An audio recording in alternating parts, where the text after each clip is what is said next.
In the 10 years from 1990 to 2000, the number of cars and trucks traveling on the roads and highways in the world has tripled. In Canada, the number of registered vehicles has grown from 10 million in the 70s to over 20 million today. The number has quadrupled since the early 60s. This fact alone is enough to explain the sudden rise in atmospheric pollution problems facing the world.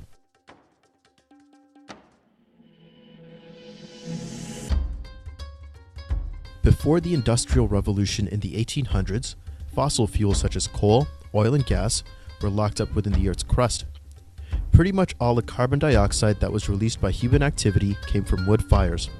Now, carbon dioxide is being poured into the atmosphere from a wide range of sources, including cars, trucks, and factories. Carbon dioxide is often called a greenhouse gas because it regulates the amount of heat that the Earth absorbs from the sun. The more carbon dioxide there is, the better an insulator the atmosphere becomes because it reflects the heat that would normally escape from the Earth to space. As carbon dioxide levels rise, a growing amount of solar radiation becomes trapped inside the Earth's atmosphere and is being reflected back to the Earth's surface. This is what is meant by the greenhouse effect, resulting in the Earth getting warmer and warmer.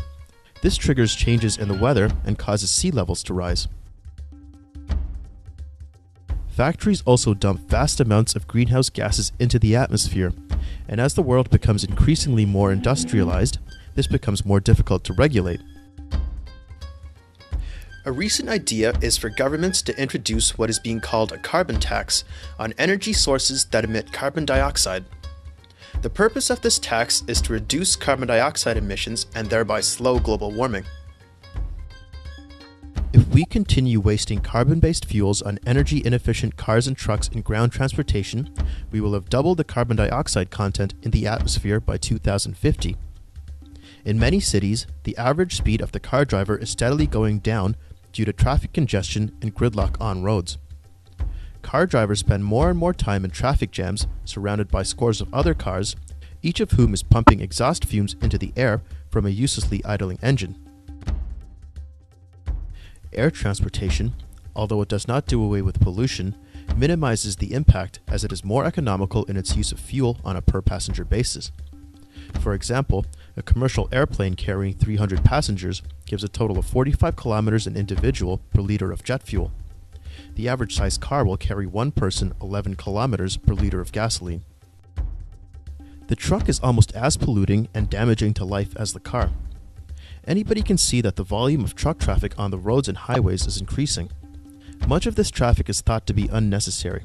For example, on highways, refrigerated trucks bring fruits and vegetables from faraway parts of the world so that we can enjoy products 12 months of the year. There are some people who believe that at least 3/4 of road transport traffic would be reduced if goods were manufactured or grown on a smaller scale and closer to places where they're going to be sold. Do we really need this much transportation of goods?